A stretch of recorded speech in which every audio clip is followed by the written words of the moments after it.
ನಮಸ್ಕಾರ ಎಲ್ರಿಗೂ. ಆ,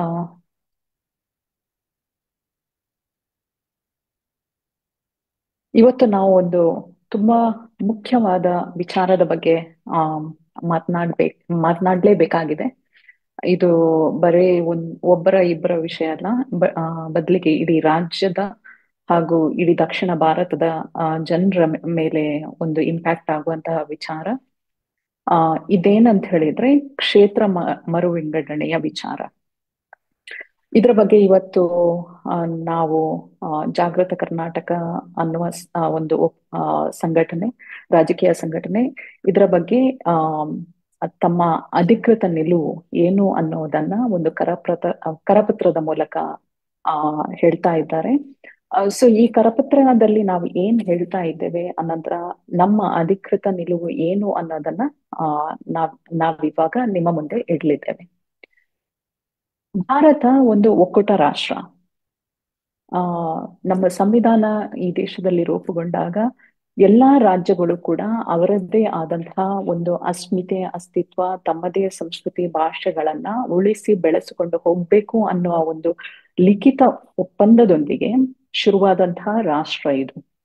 ಆದ್ರೆ ಇವತ್ತು ಏನಾಗ್ತಾ ಇದೆ ಅಂತ ಹೇಳಿದ್ರೆ ನಮ್ಮ ಅಸ್ಮಿತೆಯನ್ನ ಪ್ರಶ್ನಿಸ್ತಾ ಇದ್ದಾರೆ. ಹಾಗೆಯೇ ನಮ್ಮ ಅಸ್ತಿತ್ವವನ್ನ ನಾವು ಕಳೆದುಕೊಳ್ಳುವಂತಹ ಒಂದು ಆ ಪರಿಸ್ಥಿತಿಯಲ್ಲಿ ನಾವಿದ್ದೇವೆ. ಸೊ ಹೀಗಿರುವಾಗ ಆ ಇದಕ್ಕೆ ಇನ್ನೊಂದು ದೊಡ್ಡ ಧಕ್ಕೆ ಬರ್ತಾ ಇರೋದು ಈ ಕ್ಷೇತ್ರ ಮರು ವಿಂಗಡಣೆ ಅನ್ನುವ ಒಂದು ಹೊಸ ಪಾಲಿಸಿಯ ಮೂಲಕ. ಸೊ ಏನಿದು, ಇದು ಯಾಕೆ ಮಾಡ್ತಾ ಇದ್ದಾರೆ, ಇದರ ಮೂಲ ಉದ್ದೇಶ ಏನು, ಇದರ ಹಿಂದಿರುವಂತಹ ತಂತ್ರಗಳೇನು, ಇವನ್ನ ನಾವೆಲ್ಲರೂ ಅರಿತುಕೊಳ್ಳೇಬೇಕು. ಸೊ ಇದನ್ನ ನಾವಿವಾಗ ನಿಮ್ಮ ಮುಂದೆ ಇಡ್ತಾ ಇದ್ದೇವೆ. ಆ ಕ್ಷೇತ್ರ ಮರು ವಿಂಗಡಣೆ ಇದು ಆ ದಕ್ಷಿಣ ಭಾರತದ ರಾಜಕೀಯ ದಾಸ್ಯ ಅಂತಲೇ ಹೇಳ್ಬೋದು.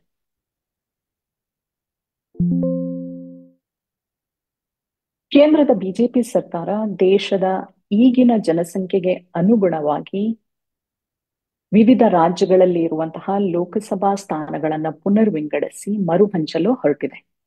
ಇದರಿಂದಾಗಿ ಲೋಕಸಭೆಯಲ್ಲಿ ಕರ್ನಾಟಕವೂ ಸೇರಿದಂತೆ ದಕ್ಷಿಣದ 5 ರಾಜ್ಯಗಳ ಪ್ರಾಬಲ್ಯ ಗಣನೀಯವಾಗಿ ಕುಸಿದು ಇಡೀ ದೇಶದ ರಾಜಕೀಯವು ಉತ್ತರದ ಹಿಂದಿ ಭಾಷಿಕ ರಾಜ್ಯಗಳ ಹಿಡಿತಕ್ಕೆ ಒಳಗಾಗುವಂತಹ ಅಪಾಯ ಎಂದು ಎದುರಾಗಿದೆ. ದಕ್ಷಿಣದ ರಾಜ್ಯಗಳು ಎಚ್ಚೆತ್ತುಕೊಂಡು ಪ್ರಸ್ತಾಪಿತ ಕ್ಷೇತ್ರ ಪುನರ್ ವಿಂಗಡಣೆಯನ್ನ ತಡೆಯದೇ ಹೋದ್ರೆ ಈಗಾಗಲೇ ವಿವಿಧ ರೀತಿಯಿಂದ ಕೇಂದ್ರ ಸರ್ಕಾರದ ಅವಗಣನೆಗೆ ಮತ್ತು ಅನ್ಯಾಯಕ್ಕೆ ಒಳಗಿರುವಂತಹ ದಕ್ಷಿಣದ ರಾಜ್ಯಗಳು ಅಕ್ಷರಶಃ ರಾಜಕೀಯ ದಾಸ್ಯಕ್ಕೆ ದೂಡಲ್ಪಡುವ ಎಲ್ಲಾ ಸಾಧ್ಯತೆಗಳು ನಮಗೆ ನಿಚ್ಚಳವಾಗಿ ಗೋಚರಿಸ್ತಾ ಇವೆ.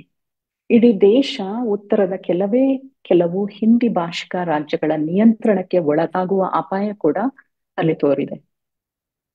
ಏನಿದು ಮರು ವಿಂಗಡಣೆ? ಸಂವಿಧಾನದ 82ನೇ ಪರಿಚ್ಛೇದದ ಪ್ರಕಾರ ದೇಶದಲ್ಲಿ ಪ್ರತಿ 10 ವರ್ಷಗಳಿಗೂ ಒಮ್ಮೆ ಜನಗಣತಿ ನಡೆದ ನಂತರ ಲೋಕಸಭೆ ಮತ್ತು ವಿಧಾನಸಭೆಯ ಕ್ಷೇತ್ರಗಳನ್ನ ಪುನರ್ ವಿಂಗಡಣೆ ಮಾಡಬೇಕಾಗತ್ತೆ. ಜನಸಂಖ್ಯೆಗೆ ಅನುಗುಣವಾಗಿ ಸ್ಥಾನಗಳ ಹೆಚ್ಚಳ ಅಥವಾ ಕಡಿತ ಮಾಡುವ ಮೂಲಕ ದೇಶದ ಎಲ್ಲಾ ಕ್ಷೇತ್ರಗಳಲ್ಲಿ ಹೆಚ್ಚು ಕಡಿಮೆ ಸಮಾನ ಸಂಖ್ಯೆಯ ಮತದಾರರು ಇರುವಂತೆ ಖಾತರಿಪಡಿಸುವ ಉದ್ದೇಶದಿಂದ ಇದನ್ನು ಮಾಡಲು ಸಂವಿಧಾನ ಅವಕಾಶ ನೀಡುತ್ತೆ. ಈ ಪ್ರಕಾರ 1952ರಲ್ಲಿ ಮೊದಲ ಚುನಾವಣೆ ನಡೆದ ನಂತರದಲ್ಲಿ 1961 ಮತ್ತು 1971 ಜನಗಣತಿಗೆ ಅನುಗುಣವಾಗಿ ಕ್ಷೇತ್ರಗಳನ್ನ 2 ಬಾರಿ ಪುನರ್ ವಿಂಗಡಿಸಲಾಗಿದೆ. ನಂತರ 1976ರಲ್ಲಿ ಇಂದಿರಾ ಗಾಂಧಿ ಸರ್ಕಾರ ಸಂವಿಧಾನಕ್ಕೆ 42ನೇ ತಿದ್ದುಪಡಿಯನ್ನ ತರುವ ಮೂಲಕ ಮುಂದಿನ 25 ವರ್ಷಗಳ ಕಾಲ ಕ್ಷೇತ್ರ ಪುನರ್ ವಿಂಗಡಣೆ ಮಾಡದೇ ಇರಲು ನಿರ್ಧರಿಸುತ್ತೆ. ಈ ನಿರ್ಧಾರದ ಹಿಂದೆ ಒಂದು ಮಹತ್ವದ ಕಾರಣ ಇತ್ತು. ಅದೇನೆಂತ ಹೇಳಿದ್ರೆ ಜನಸಂಖ್ಯಾ ನಿಯಂತ್ರಣವನ್ನ ಯಶಸ್ವಿಯಾಗಿ ಜಾರಿಗೊಳಿಸಿದ ಕಾರಣ ಆ ವೇಳೆಗೆ ಲೋಕಸಭೆಯಲ್ಲಿ ದಕ್ಷಿಣದ ರಾಜ್ಯಗಳ ಪ್ರಾತಿನಿಧ್ಯ ಕಡಿಮೆಯಾಗಿ ಜನಸಂಖ್ಯಾ ನಿಯಂತ್ರಣದಲ್ಲಿ ವಿಫಲವಾಗಿದ್ದಂತಹ ಉತ್ತರದ ರಾಜ್ಯಗಳ ಪ್ರಾತಿನಿಧ್ಯದಲ್ಲಿ ಹೆಚ್ಚಳ ಕಂಡು ಬರಲಾರಂಭಿಸಿತ್ತು. ಇದನ್ನ ಮುಂದುವರಿಯಗೊಟ್ಟಿದ್ದರೆ ದಕ್ಷಿಣದ ರಾಜ್ಯಗಳ ಪ್ರಾತಿನಿಧ್ಯ ಇನ್ನಷ್ಟು ಕುಸಿದು ಜನಸಂಖ್ಯೆ ಏರುತ್ತಲೇ ಇದ್ದಂತಹ ಉತ್ತರದ ರಾಜ್ಯಗಳ ಪ್ರಾತಿನಿಧ್ಯ ಲೋಕಸಭೆಯಲ್ಲಿ ಇನ್ನಷ್ಟು ಹೆಚ್ಚುತ್ತಿತ್ತು.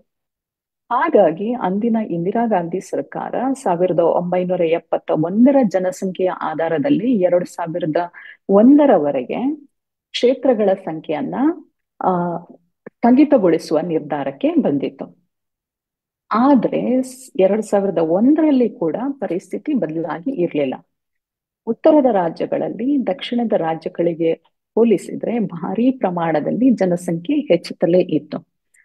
ಹಾಗಾಗಿ ಅಂದಿನ ವಾಜಪೇಯಿ ಸರ್ಕಾರ ಕೂಡ ದಕ್ಷಿಣ ರಾಜ್ಯಗಳಿಗೆ ಅನ್ಯಾಯ ಆಗಕೂಡದು ಎನ್ನುವ ಉದ್ದೇಶದಿಂದ ಮತ್ತೆ 25 ವರ್ಷಗಳಿಗೆ ಅಂದ್ರೆ 2006 ಕ್ಷೇತ್ರ ಪುನರ್ವಿಂಗಡಣೆಯನ್ನ ಸ್ಥಗಿತಗೊಳಿಸಿ ಸಂವಿಧಾನಕ್ಕೆ 84ನೇ ತಿದ್ದುಪಡಿಯನ್ನ ತಂದಿತ್ತು.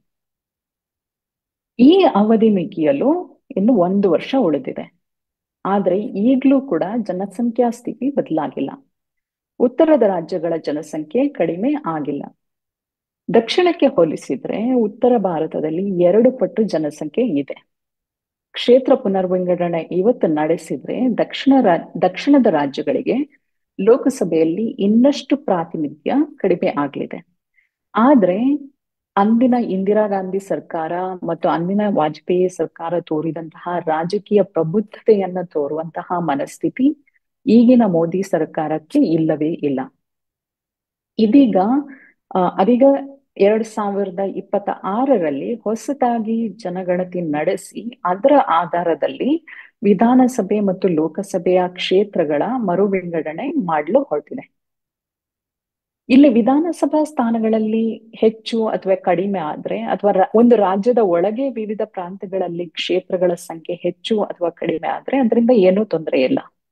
ಆದ್ರೆ ಕೆಲವು ರಾಜ್ಯಗಳು ಉಳಿದ ರಾಜ್ಯಗಳಿಗಿಂತ ವಿಪರೀತ ಹೆಚ್ಚು ಲೋಕಸಭಾ ಸ್ಥಾನಗಳನ್ನ ಹೊಂದುವಂತಾದ್ರೆ ಮಾತ್ರ ದೇಶದ ರಾಜಕೀಯ ವ್ಯವಸ್ಥೆಯಲ್ಲಿ ತೀವ್ರತರವಾದ ಅಸಮತೋಲನವೊಂದು ಏರ್ಪಡುತ್ತದೆ. ಹೆಚ್ಚು ಲೋಕಸಭಾ ಕ್ಷೇತ್ರಗಳನ್ನ ಹೊಂದಿದ ಕೆಲವು ರಾಜ್ಯಗಳ ನಿಯಂತ್ರಣಕ್ಕೆ ಇಡೀ ದೇಶವೇ ಒಳಗಾಗಬೇಕಾಗತ್ತೆ. ಈ ಅಪಾಯವೀಗ ಕರ್ನಾಟಕವೂ ಸೇರಿದಂತೆ ದಕ್ಷಿಣದ ಹಲವಾರು ರಾಜ್ಯಗಳ ಪಾಲಿಗೆ ಎದುರಾಗಿದೆ. ಹಾಗಾದ್ರೆ ಇದರಿಂದ ದಕ್ಷಿಣದ ರಾಜ್ಯಗಳು ದುರ್ಬಲವಾಗುವುದು ಹೇಗೆ? ಮೋದಿ ಸರ್ಕಾರ ಲೋಕಸಭಾ ಕ್ಷೇತ್ರಗಳ ಮರು ವಿಂಗಡಣೆಯನ್ನ 2 ರೀತಿಯಲ್ಲಿ ನಡೆಸಲು ಸಾಧ್ಯವಿದೆ. ಯಾವ ರೀತಿಯಲ್ಲಿ ನಡೆಸಲಿದೆ ಅನ್ನುವ ಸ್ಪಷ್ಟತೆ ನಮ್ಗೆ ಇನ್ನೂ ಇಲ್ಲ. ಅದೇ 2 ಸಾಧ್ಯತೆಗಳನ್ನ ನಮ್ಮ ಮುಂದೆ ಇಟ್ಕೊಂಡು ದಕ್ಷಿಣದ ರಾಜ್ಯಗಳಿಗೆ ಎದುರಾಗಿರುವಂತಹ ಆತಂಕವನ್ನ ನಾವಿವತ್ತು ಅರ್ಥ ಮಾಡಿಕೊಳ್ಬೇಕಾಗಿದೆ. ಮೊದಲನೆಯ ಸಾಧ್ಯತೆ ಏನು ಅಂತ ಹೇಳಿದ್ರೆ, ಲೋಕಸಭೆಯಲ್ಲಿ ಈಗ ಇರುವಂತಹ 543 ಸ್ಥಾನಗಳ ಸಂಖ್ಯೆಯನ್ನ ಹಾಗೆಯೇ ಉಳಿಸಿಕೊಂಡು 2026 ಜನಗಣತಿಯ ಪ್ರಕಾರ ಯಾವ ರಾಜ್ಯಗಳಲ್ಲಿ ಜನಸಂಖ್ಯೆ ಹೆಚ್ಚಿದೆಯೋ ಆ ರಾಜ್ಯಗಳ ಲೋಕಸಭಾ ಸ್ಥಾನಗಳನ್ನ ಹೆಚ್ಚಿಸುವುದು, ಯಾವ ರಾಜ್ಯಗಳಲ್ಲಿ ಜನಸಂಖ್ಯೆ ಕಡಿಮೆ ಆಗಿದೆಯೋ ಆ ರಾಜ್ಯಗಳಲ್ಲಿ ಹಾಲಿ ಇರುವಂತಹ ಲೋಕಸಭಾ ಸ್ಥಾನಗಳನ್ನ ಕಡಿತಗೊಳಿಸುವುದು.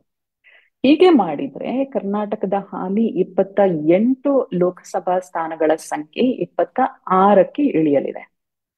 ಅದೇ ಕೇರಳದ ಲೋಕಸಭಾ ಸ್ಥಾನಗಳ ಸಂಖ್ಯೆ 20ರಿಂದ 12ಕ್ಕೆ ಕುಸಿಯಲಿದೆ. ತಮಿಳುನಾಡಿಗೆ ಇವಾಗ ಇರುವಂತಹ 39ರ ಬದಲು 31 ಸ್ಥಾನಗಳಷ್ಟೇ ಸಿಗಲಿವೆ. ಆಂಧ್ರ ಪ್ರದೇಶ, ತೆಲಂಗಾಣವನ್ನ ಒಳಗೊಂಡಂತೆ ಈಗಿನ 42 ಸ್ಥಾನಗಳ ಬದಲು 34 ಸ್ಥಾನಗಳನ್ನ ಮಾತ್ರ ಹೊಂದಲಿದೆ. ಅಂದ್ರೆ ದಕ್ಷಿಣದ 5 ರಾಜ್ಯಗಳು ಒಟ್ಟು ಸೇರಿ 26 ಲೋಕಸಭಾ ಸ್ಥಾನಗಳನ್ನ ಕಳೆದುಕೊಳ್ಳಲಿವೆ. ಈಗ ಲೋಕಸಭೆಯಲ್ಲಿ ದಕ್ಷಿಣದ ರಾಜ್ಯಗಳು ಹೊಂದಿರುವಂತಹ ಸ್ಥಾನಗಳ ಸಂಖ್ಯೆ ಪುನರ್ವಿಂಗಡಣೆ ಆದ ಬಳಿಕ ಒಟ್ಟಾಗಿ 129ರಿಂದ 103ಕ್ಕೆ ಕುಸಿಯಲಿದೆ. ಅದೇ ವೇಳೆ 4 ಪ್ರಮುಖ ಹಿಂದಿ ಭಾಷಿಕ ರಾಜ್ಯಗಳಾದಂತಹ ಉತ್ತರ ಪ್ರದೇಶ, ಮಧ್ಯಪ್ರದೇಶ, ರಾಜಸ್ಥಾನ ಮತ್ತು ಬಿಹಾರ ಇವುಗಳ ಲೋಕಸಭಾ ಸ್ಥಾನಗಳ ಸಂಖ್ಯೆ ಗಣನೀಯವಾಗಿ ಹೆಚ್ಚಳವಾಗಲಿದೆ. ವಿವಿಧ ಉತ್ತರ ರಾಜ್ಯಗಳ ಹೆಚ್ಚಳ ಈ ರೀತಿ ಇರುತ್ತೆ. ಉತ್ತರ ಪ್ರದೇಶ 80ರಿಂದ 91, ಆಲ್ಮೋಸ್ಟ್ 11. ರಾಜಸ್ಥಾನ 25ರಿಂದ 31, ಬಿಹಾರ 40 ಲೋಕಸಭಾ ಕ್ಷೇತ್ರದಿಂದ 50, ಮಧ್ಯಪ್ರದೇಶ 29ರಿಂದ 33. ಈ 4 ರಾಜ್ಯಗಳು 31 ಲೋಕಸಭಾ ಸ್ಥಾನಗಳನ್ನ ಹೆಚ್ಚುವರಿಯಾಗಿ ಪಡೆದುಕೊಳ್ಳುತ್ತವೆ. ಈಗ ಈ 4 ರಾಜ್ಯಗಳಲ್ಲಿ ಇರುವಂತಹ ಒಟ್ಟು ಲೋಕಸಭಾ ಸ್ಥಾನಗಳ ಸಂಖ್ಯೆ 174. ಇದು ಇವಾಗ ಇರುವಂತದ್ದು. ಇದು 205ಕ್ಕೆ ಏರ್ಲಿದೆ. ಅಂದ್ರೆ 4 ಪ್ರಮುಖ ಹಿಂದಿ ಭಾಷಿಕ ರಾಜ್ಯಗಳಲ್ಲಿರುವಂತಹ ಒಟ್ಟು ಲೋಕಸಭಾ ಸ್ಥಾನಗಳ ಸಂಖ್ಯೆ ದಕ್ಷಿಣದ 4 ರಾಜ್ಯಗಳ ಲೋಕಸಭಾ ಸ್ಥಾನಗಳಿಗಿಂತ ದುಪ್ಪಟ್ಟು ಏರ್ಲಿದೆ. ಅದು ಡಬಲ್ ಆಗ್ತಾ ಇದೆ. ಎರಡನೆಯ ಸಾಧ್ಯತೆ ಈಗ ಇರುವಂತಹ 543 ಲೋಕಸಭಾ ಸ್ಥಾನಗಳನ್ನ 848ಕ್ಕೆ ಏರಿಸೋದು. ನಂತರ ಆಯಾ ರಾಜ್ಯಗಳು ದೇಶದ ಒಟ್ಟು ಜನಸಂಖ್ಯೆಯಲ್ಲಿ ಹೊಂದಿರುವ ಪ್ರಮಾಣಕ್ಕೆ ಅನುಗುಣವಾಗಿ ಆ ಸ್ಥಾನಗಳನ್ನ ರಾಜ್ಯಗಳಿಗೆ ಹಂಚುವುದು. ಕೇಂದ್ರ ಸರ್ಕಾರ ಈ ಎರಡನೆಯ ಹಾದಿ ಹಿಡಿಯುವ ಸಾಧ್ಯತೆಯೇ ಹೆಚ್ಚು. ಯಾಕೆಂತ ಹೇಳಿದ್ರೆ ಹೊಸ ಪಾರ್ಲಿಮೆಂಟ್ ಏನ್ ಕಟ್ಟಿದ್ದಾರೆ, ಹೊಸ ಸಂಸತ್ ಭವನದಲ್ಲಿ ಲೋಕಸಭೆಯ ಆಸನಗಳ ಸಂಖ್ಯೆಯನ್ನ ಇದೇ ರೀತಿಯಲ್ಲಿ ಹೆಚ್ಚಿಸಲಾಗಿದೆ. ಈ ಎರಡನೆಯ ಹಾದಿ ಅನುಸರಿಸಿದಾಗ ಬಹುತೇಕ ಎಲ್ಲಾ ರಾಜ್ಯಗಳಲ್ಲಿ ಹಾಲಿ ಇರುವಂತಹ ಲೋಕಸಭಾ ಸ್ಥಾನಗಳ ಸಂಖ್ಯೆ ಕೂಡ ಹೆಚ್ಚಲಿದೆ. ಆದ್ರೆ ಅದೇ ವೇಳೆ ದಕ್ಷಿಣದ ರಾಜ್ಯಗಳಿಗೆ ಈ ಮೂಲಕ ಆಗಲಿರುವಂತಹ ರಾಜಕೀಯ ನಷ್ಟ ಇನ್ನಷ್ಟು ತೀವ್ರವಾಗಲಿದೆ. ಈ ದಾರಿ ಅನುಸರಿಸಿದ್ರೆ ದಕ್ಷಿಣ ರಾಜ್ಯಗಳು ಇನ್ನಷ್ಟು ರಾಜಕೀಯವಾಗಿ ಅನಾಥವಾಗಲಿದೆ. ಇದು ಹೇಗೆ? ಯಾಕೆಂತ ಹೇಳಿದ್ರೆ ಈಗ ದಕ್ಷಿಣದ 5 ರಾಜ್ಯಗಳು ಕೇರಳ, ಕರ್ನಾಟಕ, ತಮಿಳುನಾಡು ಮತ್ತು ಆಂಧ್ರಪ್ರದೇಶ ಪ್ಲಸ್ ತೆಲಂಗಾಣ ಒಟ್ಟು ಲೋಕಸಭಾ ಸ್ಥಾನಗಳು 164. ಪಾಂಡಿಚೇರಿಯ ಒಂದು ಸ್ಥಾನ ಸೇರಿದ್ರೆ 165. ಅದೇ ವೇಳೆ ಉತ್ತರದ ಹಿಂದಿ ಬೆಲ್ಟ್ ಅಂತ ಹೇಳಿ ಏನ್ ಹೇಳ್ತೀವಿ ನಾವು, ಹಿಂದಿ ಭಾಷೆ ಮಾತನಾಡುವಂತಹ ರಾಜ್ಯಗಳು 10 ರಾಜ್ಯಗಳು: ಉತ್ತರ ಪ್ರದೇಶ, ಬಿಹಾರ, ಮಧ್ಯಪ್ರದೇಶ, ರಾಜಸ್ಥಾನ, ಉತ್ತರಾಖಂಡ್, ಜಾರ್ಖಂಡ್, ಛತ್ತೀಸ್ಗಢ, ಹರಿಯಾಣ, ದೆಹಲಿ ಮತ್ತು ಹಿಮಾಚಲ್ ಪ್ರದೇಶ 403 ಸ್ಥಾನಗಳನ್ನ ಹೊಂದಲಿದೆ. ಇದಕ್ಕೆ ಬಿಜೆಪಿ ಪ್ರಾಬಲ್ಯ ಇರುವ ಇತರ ಮಧ್ಯ ಮತ್ತು ಉತ್ತರದ ರಾಜ್ಯಗಳಾದ ಮಹಾರಾಷ್ಟ್ರ, ಗುಜರಾತ್ ಮತ್ತು ಅಸ್ಸಾಂಗಳನ್ನು ಕೂಡ ಸೇರಿಸಿದ್ರೆ ಆವಾಗ ಉತ್ತರದ ರಾಜ್ಯಗಳ ಲೋಕಸಭಾ ಸ್ಥಾನಗಳ ಸಂಖ್ಯೆ 578ರಷ್ಟು ಆಗತ್ತೆ. ಅಂದ್ರೆ ಇಡೀ ದಕ್ಷಿಣ ಭಾರತದ ಲೋಕಸಭಾ ಸ್ಥಾನಗಳು ಕೇವಲ 165.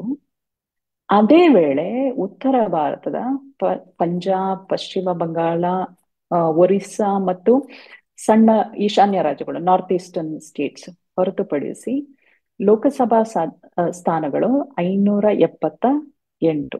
ದಕ್ಷಿಣದ್ದು 165, ಉತ್ತರ ಭಾರತದ್ದು 578. ಇದು ದಕ್ಷಿಣದ ರಾಜ್ಯಗಳಿಗೆ ಸೇರುವ ಕಂಪೇರ್ ಮಾಡಿದ್ರೆ 3 ಪಟ್ಟಿಗಿಂತಲೂ ಜಾಸ್ತಿ, ಟ್ರಿಪಲ್.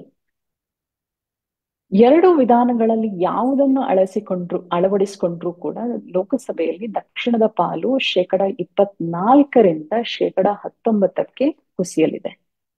ಅದೇ ವೇಳೆ ಉತ್ತರದ ಪ್ರಮುಖ 4 ಹಿಂದಿ ಭಾಷಿಕ ರಾಜ್ಯಗಳನ್ನ ನಾವು ತೆಗೆದುಕೊಂಡ್ರೂ ಕೂಡ ಅವುಗಳ ಪಾಲು ಲೋಕಸಭೆಯಲ್ಲಿ 32% 38%ಕ್ಕೆ ಏರಿಕೆ ಕಾಣಲಿದೆ. ಇದನ್ನೇ ಇನ್ನೊಂದು ರೀತಿಯಲ್ಲಿ ಹೇಳ್ಬೇಕಾದ್ರೆ ಇಡೀ ದಕ್ಷಿಣ ಭಾರತಕ್ಕೆ ಲೋಕಸಭೆಯಲ್ಲಿ ಕೇವಲ 14ರಷ್ಟು ಸ್ಥಾನಗಳು, 19ರಷ್ಟು ಸ್ಥಾನಗಳು. ಅದೇ 4 ಉತ್ತರದ ಹಿಂದಿ ಭಾಷಿಕ ರಾಜ್ಯಗಳಿಗೆ ಬರೋಬ್ಬರಿ 38ರಷ್ಟು ಸ್ಥಾನಗಳು. ನಾವು ಇದರದೇ ಒಂದು ಇದು ಲಿಸ್ಟ್ ಮಾಡಿದ್ದೇವೆ ಕೆಳಗಡೆ, ಅದನ್ನು ಕೂಡ ನಿಮ್ಮ ಮುಂದೆ ಇಡಲಿದ್ದೇವೆ. ಈ ಇಂಬ್ಯಾಲೆನ್ಸ್ ಅನ್ನ ನೋಡಿದಾಗ ದಕ್ಷಿಣದ ರಾಜ್ಯಗಳನ್ನ ರಾಜಕೀಯ ಕಂಗಾಲುಗೊಳಿಸುವಂತದ್ದೇ. ಇದರಿಂದ ಆಗುವಂತಹ ಅಪಾಯಗಳು ಏನು? ಕೆಲವು ರಾಜ್ಯಗಳು ಈ ದೇಶದ ಲೋಕಸಭೆಯಲ್ಲಿ ಈ ಮಟ್ಟಿನ ಪ್ರಾಬಲ್ಯ ಗಳಿಸಿದ್ರೆ ಆಗ ಸಂವಿಧಾನವನ್ನ ಕಿತ್ತೊಗೆಯುವುದರಿಂದ ಹಿಡಿದು ಹಿಂದೂ ರಾಷ್ಟ್ರದ ಹೆಸರಿನಲ್ಲಿ ಬ್ರಾಹ್ಮಣತ್ವದ ರಾಷ್ಟ್ರವನ್ನ ದೇಶದ ಮೇಲೆ ಹೇರುವುದರಿಂದ ಹಿಡಿದು ಯಾವುದೇ ರೀತಿಯ ಅವಾಂತರವನ್ನು ಕೂಡ ಕೇಂದ್ರ ಸರ್ಕಾರ ಮಾಡಲು ಹೊರಟರೂ ಕೂಡ ಅದಕ್ಕೆ ಯಾವುದೇ ರೀತಿಯ ರಾಜಕೀಯ ಪ್ರತಿರೋಧ ಒಡ್ಡಲಾಗದಂತಹ ಸ್ಥಿತಿ ಬರುತ್ತೆ. ದಕ್ಷಿಣ ಭಾರತ ಮತ್ತು ಪೂರ್ವ ಭಾರತದ ರಾಜ್ಯಗಳು ಒಟ್ಟು ಸೇರಿದ್ರೂ ಕೂಡ ಉತ್ತರದ ರಾಜ್ಯಗಳ ಪ್ರಾಬಲ್ಯದ ಎದುರು ಅವುಗಳ ಧ್ವನಿ ಉಡುಗಿ ಹೋಗಲಿದೆ. ದಕ್ಷಿಣದ ರಾಜ್ಯಗಳು ಇಡೀ ದೇಶದ ಆರ್ಥಿಕತೆಯ ಬೆನ್ನೆಲುಬು ಆಗಿದ್ರೂ ಕೂಡ ರಾಜಕೀಯವಾಗಿ ಅನಾಥವಾಗಲಿವೆ. ಈಗಾಗಲೇ ದಕ್ಷಿಣದ ರಾಜ್ಯಗಳ ತೆರಿಗೆ ಹಣ ವ್ಯಾಪಕವಾಗಿ ಉತ್ತರದ ರಾಜ್ಯಗಳಲ್ಲಿ ಹಂಚಿಕೆ ಆಗ್ತಾ ಇದೆ. ಒಂದು ಒಕ್ಕೂಟ ವ್ಯವಸ್ಥೆಯಲ್ಲಿ ಇಂತಹ ಹಂಚಿಕೆಗೆ ಸಾಂವಿಧಾನಿಕ ರಕ್ಷಣೆ, ಮನ್ನಣೆ ಇದೆ. ಹಾಗೆಯೇ ಬಡ ರಾಜ್ಯಗಳಿಗೆ ಹೆಚ್ಚಿನ ಹಣ ಕೊಡುವುದು ನ್ಯಾಯವೆಂದು ನಾವು ಕೂಡ ಒಪ್ತೇವೆ. ಇದು ಜಾಗೃತ ಕರ್ನಾಟಕದ ನಿಲುವು ಕೂಡ. ಆದ್ರೆ ಇತ್ತೀಚೆಗೆ ಸಾಂವಿಧಾನಿಕ ಎಲ್ಲೆಗಳನ್ನ ಮೀರಿ ಕೆಲವು ಸಾಂವಿಧಾನಿಕ ಹಾದಿಗಳನ್ನ ದುರ್ಬಳಕೆ ಮಾಡಿಕೊಂಡು ದಕ್ಷಿಣದ ರಾಜ್ಯಗಳಿಗೆ ತೆರಿಗೆ ಆದಾಯದ ಹಂಚಿಕೆಯಲ್ಲಿ ತಾರತಮ್ಯ ಮಾಡಲಾಗ್ತಾ ಇದೆ. ಕರ್ನಾಟಕಕ್ಕಂತೂ GST ಜಾರಿಯಾದ ನಂತರದ ವರ್ಷಗಳಲ್ಲಿ ಇಲ್ಲಿಯ ತನಕ 2025 ತನಕ 1,87,000 ಕೋಟಿ ನಷ್ಟವನ್ನ ಒಕ್ಕೂಟ ಸರ್ಕಾರ ಉಂಟು ಮಾಡಿದೆ. ಇದು official numbers.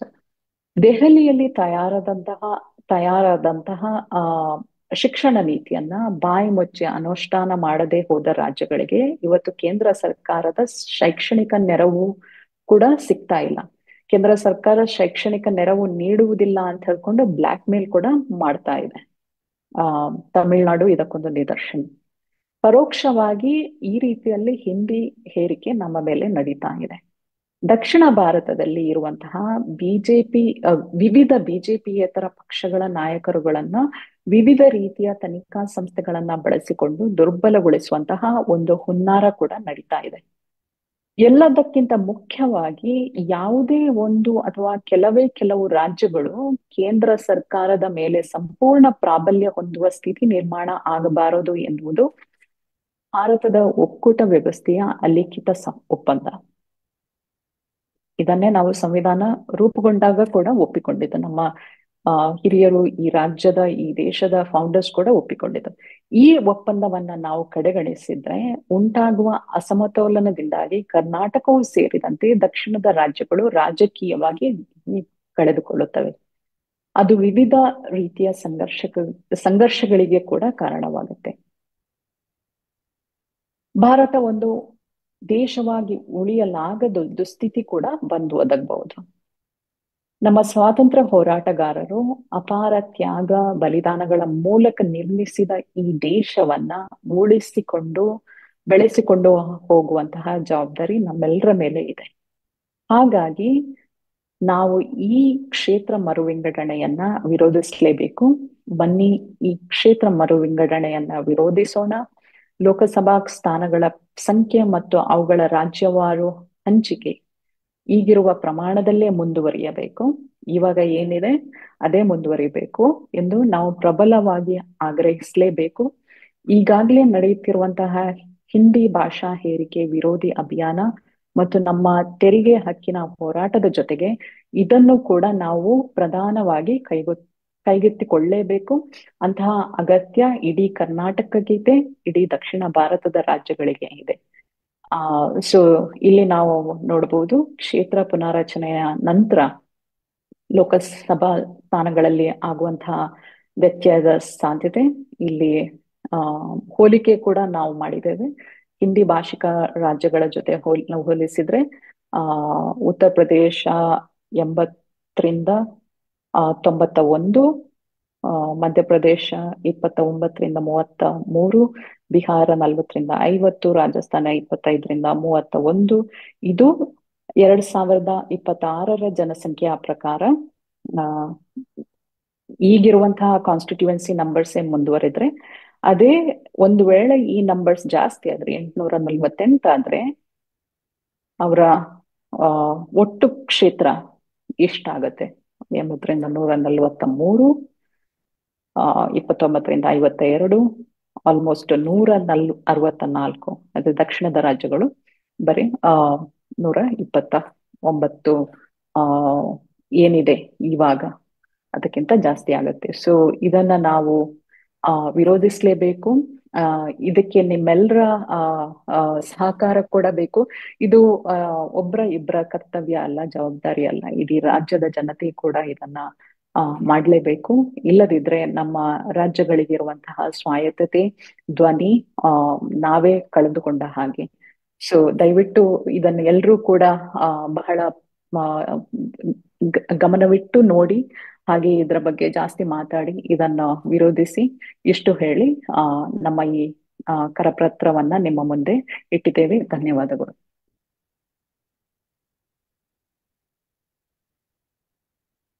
Thank you. I'll end this. ಸರಿ ಆಯ್ತಾ?